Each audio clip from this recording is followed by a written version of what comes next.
Aujourd'hui, vous découvrirez une histoire surprenante qui commence comme une journée ordinaire, mais prend une tournure inimaginable. Imaginez-vous vaquer à vos occupations quotidiennes, aller au travail, quand soudain tout change en quelques secondes. C'est exactement ce qui est arrivé à notre protagoniste. Un accident dévastateur l'a laissé au bord de la mort. Cependant, ce qui rend cette histoire encore plus extraordinaire, c'est ce qui s'est passé lorsque son cœur s'est arrêté de battre.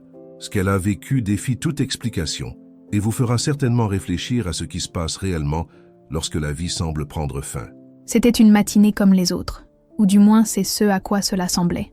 Le 15 juillet 2024 s'est levé avec un ciel si incroyablement clair qu'il ressemblait à un tableau.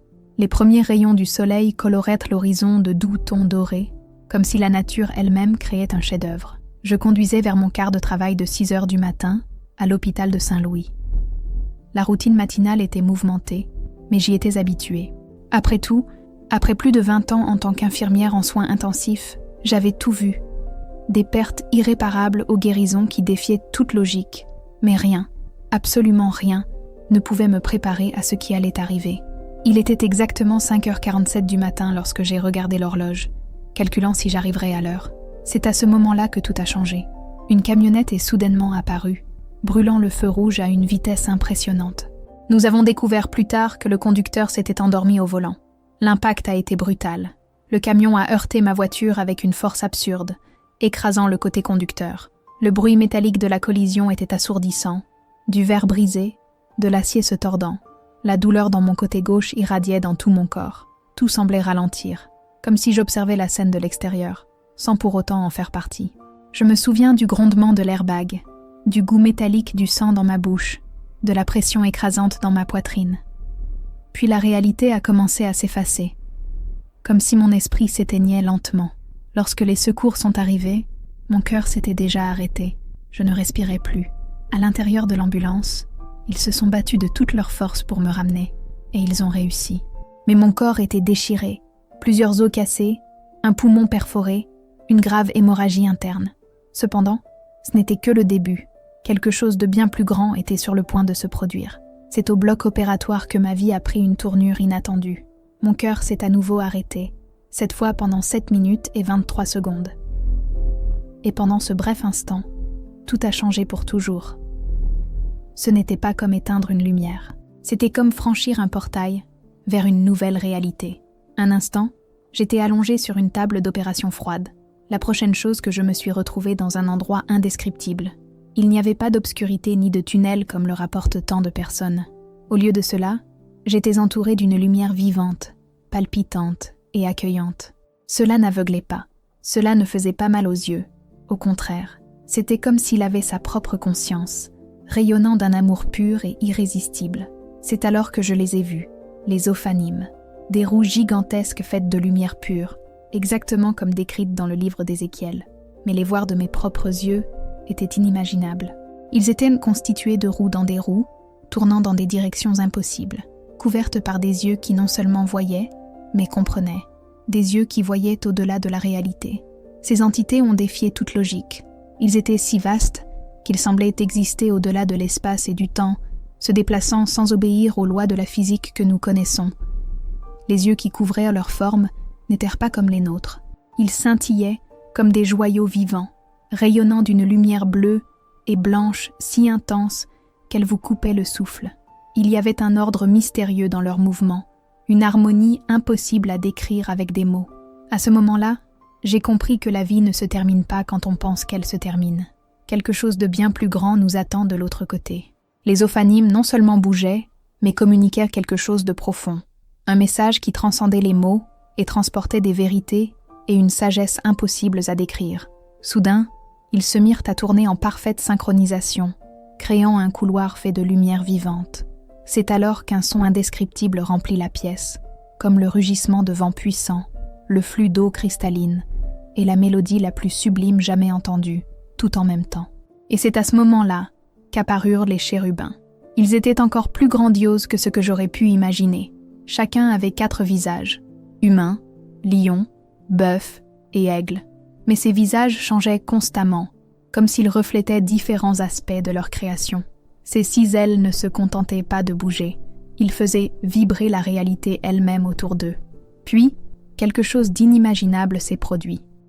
Comme si un rideau avait été tiré, tout s'est ouvert devant moi. Et il était là. Jésus était assis sur un trône fait de saphir vivant, entouré de couleurs qui n'existent pas dans ce monde. Sa présence était écrasante, mais en même temps, il rayonnait d'un amour indescriptible. C'était comme si je me tenais devant la source de toute vérité, entouré d'un sentiment de paix absolue. Lorsqu'il m'a regardé, j'ai vu dans ses yeux l'amour infini, la vérité ultime et la connaissance qui soutenait l'univers entier. Il n'avait pas besoin de parler avec des mots. « Votre message est parvenu directement à mon âme. Élisabeth, ma fille, dit-il, tu es ici pour être témoin de ce que peu de gens ont jamais vu. N'aie pas peur. » Lorsqu'il se releva, toute la salle parut s'incliner devant lui. Les ophanimes intensifiaient leurs mouvements, presque comme une danse cosmique, tandis que les chérubins couvraient leur visage en signe de révérence. C'est alors que Jésus m'a conduit dans un voyage à travers le royaume céleste, quelque chose que les mots humains ne pourraient jamais décrire pleinement. D'un simple geste, il m'a montré le travail incessant des anges dans la création. J'en ai vu un nombre incalculable, chacun ayant une fonction spécifique, faisant la navette entre les mondes spirituels et matériels. Il m'a révélé que les ophanimes n'étaient pas de simples roues de lumière. Ils étaient la représentation vivante de l'omniprésence de Dieu. Ses yeux brillants symbolisaient son omniscience, tandis que ses mouvements continus démontraient que Dieu ne cesse jamais d'agir dans l'univers. Jésus m'a montré l'harmonie parfaite entre les anges.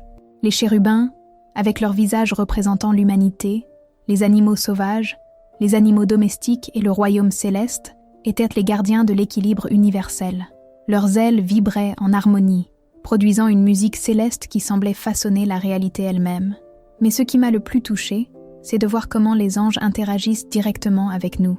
J'ai vu des anges gardiens à côté des gens, toujours vigilants. Ils étaient à la fois guerriers et protecteurs. Ils étaient de présents dans les hôpitaux, soignant les malades, dans les écoles, protéger les enfants, dans les églises, renforcer la foi, et même dans les institutions gouvernementales, influençant des décisions importantes. Jésus m'a ensuite montré mon propre accident, mais maintenant sous un nouvel angle, une vision spirituelle des événements. J'ai vu les anges atténuer l'impact de la collision, évitant ainsi que les blessures ne soient mortelles. Dans la salle d'opération, d'autres anges guidaient les mains des médecins, tandis que certains luttaient contre les forces obscures qui tentaient de m'enlever. Les ophanimes, avec leur précision divine, coordonnaient le temps et les circonstances pour que tout se passe selon la volonté de Dieu. Puis Jésus révéla quelque chose de profondément vrai. L'humanité a perdu son lien avec le spirituel. Beaucoup ignorent les anges, tandis que d'autres les réduisent à de simples figures symboliques ou romantiques. Mais il voulait que je voie la réalité. Les anges sont plus puissants que vous ne le pensez, a-t-il expliqué. Chacun d'eux a une mission unique. Les ophanimes représentent la justice et le timing divin, se déplaçant comme les engrenages parfaits d'un plan bien plus vaste. Vos yeux non seulement voient, mais comprennent et exécutent la volonté de Dieu.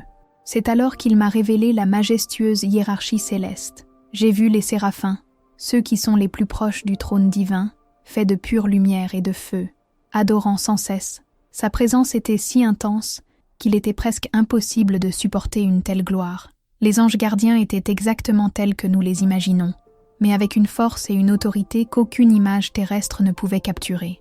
Majestueux et déterminés, ils protégeaient les gens des dangers physiques et spirituels. J'ai aussi vu les anges messagers qui portèrent des paroles divines entre le ciel et la terre. Ils étaient incroyablement rapides et changeants, prenant différentes formes selon les exigences de leur mission. Parfois, ils ressemblaient à des créatures d'une grandeur surnaturelle.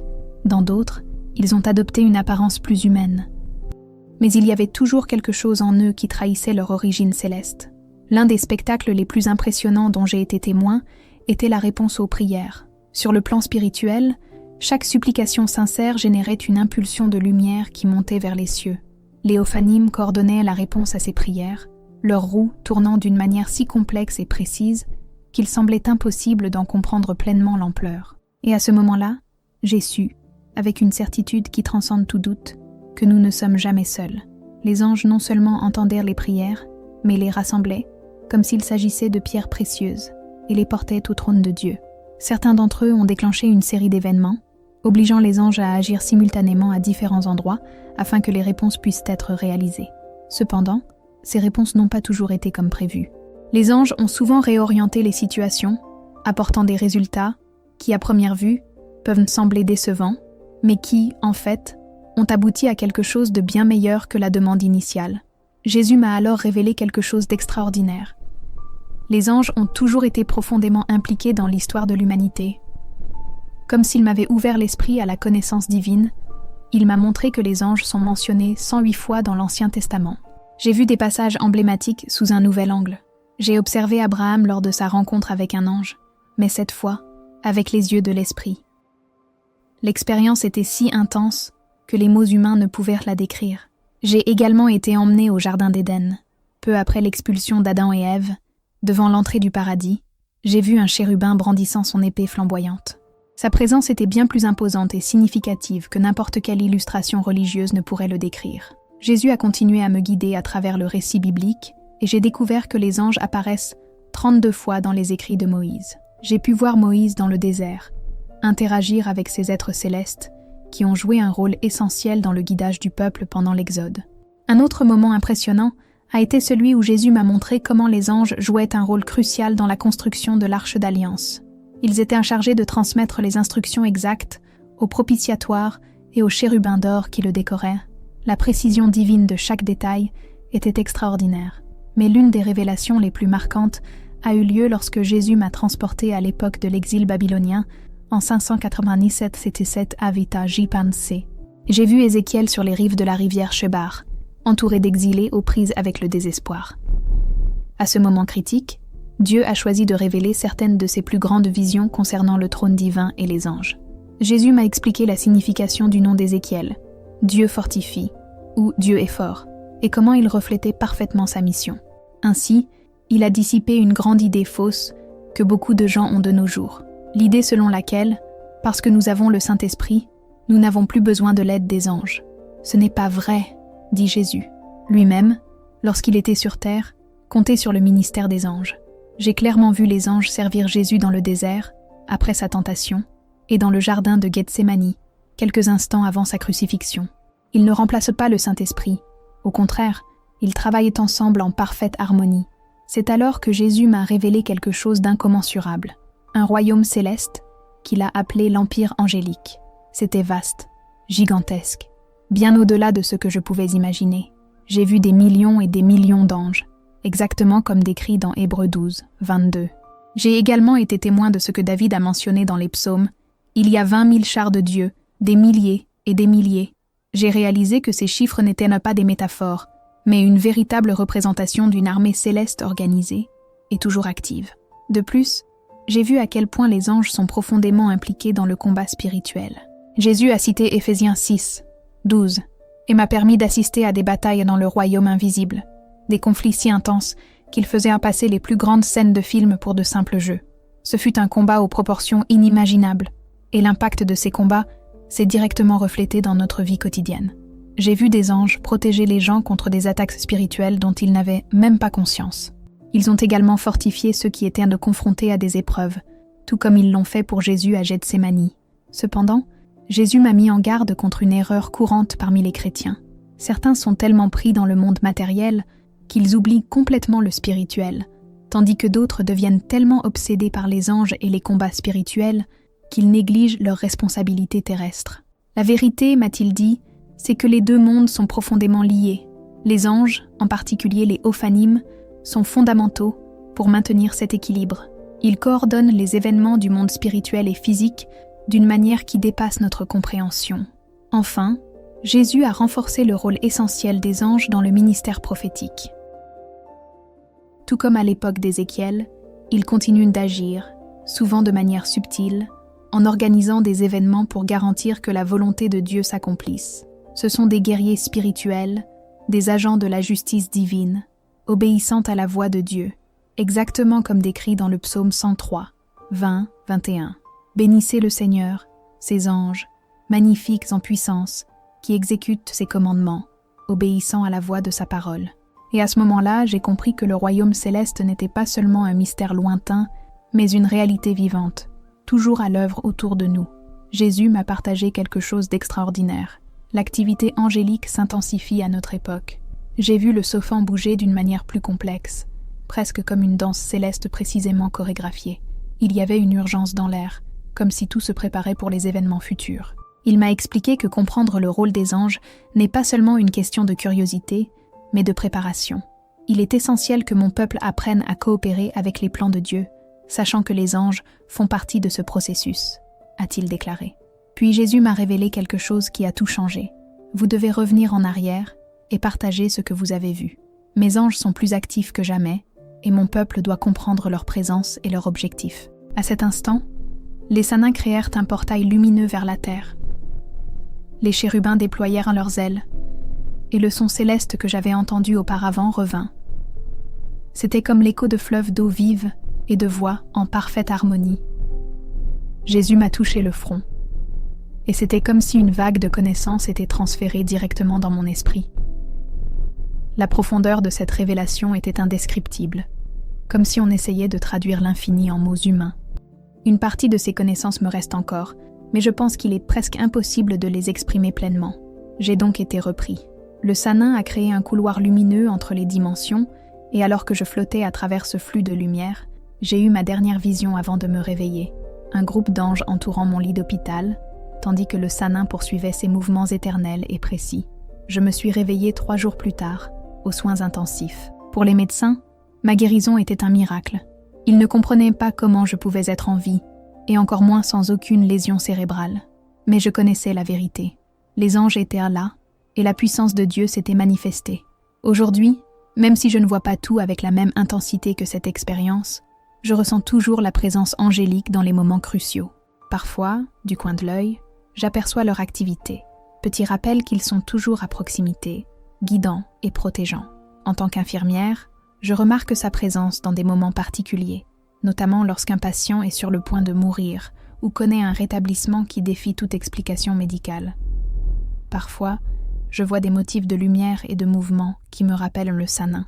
Les petits détails du quotidien, la forme des nuages, l'éclat de la lumière réfléchie ou le simple bruissement des feuilles dans le vent, semblent être des échos de son travail constant dans le monde. Ma vision des anges a complètement changé après cette expérience. Avant, j'y croyais de manière vague, presque théorique. Maintenant, je sais qu'ils sont réels, actifs et bien plus complexes qu'on l'imagine. Les Sanins, par exemple, ne sont pas de simples personnages mystérieux issus de textes anciens. Ce sont des êtres vivants qui travaillent sans relâche pour maintenir l'ordre divin dans l'univers. J'ai découvert que les anges ne sont pas seulement des messagers ou des protecteurs. Ils jouent un rôle essentiel dans la gestion divine de la création. Bien qu'ils opèrent dans des dimensions que nous ne pouvons pas comprendre pleinement, leurs actions ont un impact direct et constant sur notre monde physique. Une autre chose que j'ai apprise est que les anges ne recherchent jamais la gloire ou l'adoration pour eux-mêmes. Même les plus puissants, comme les Ophanim et les chérubins, vivent uniquement pour glorifier Dieu. Sa force est inimaginable, mais toujours dirigée vers l'accomplissement des desseins divins. S'il y a une chose que j'aimerais que tout le monde sache, c'est que les anges sont réels, actifs et infiniment plus extraordinaires qu'on ne peut le concevoir. Ce ne sont pas de simples personnages délicats ou de simples messagers de Dieu. Ce sont des êtres incroyablement puissants et complexes, travaillant sans relâche pour réaliser les plans divins à travers la création. Il est également essentiel que nous comprenions que le domaine spirituel est beaucoup plus actif et organisé que nous ne le pensons. Les mouvements parfaits et infatigables du Sanin m'ont appris que rien n'arrive par hasard. Même lorsque nous ne le voyons pas, tout est coordonné dans un but plus vaste. Mais surtout, nous devons nous rappeler que, aussi fascinant soit-il, les anges désignent toujours la gloire de Dieu. Même les magnifiques Ophanim, malgré toute leur grandeur, sont des serviteurs dédiés au maintien de l'ordre divin dans l'univers. Ils ne recherchent pas la reconnaissance. Leur seule mission est d'accomplir parfaitement la volonté du Seigneur. Je suis profondément reconnaissant de m'avoir permis de partager mon expérience de mort imminente. Aujourd'hui encore, je sens le sophane bouger au-dessus de nous, ses roues dans les roues, ajustant chaque instant avec une précision divine. Nous ne sommes jamais seuls, jamais impuissants.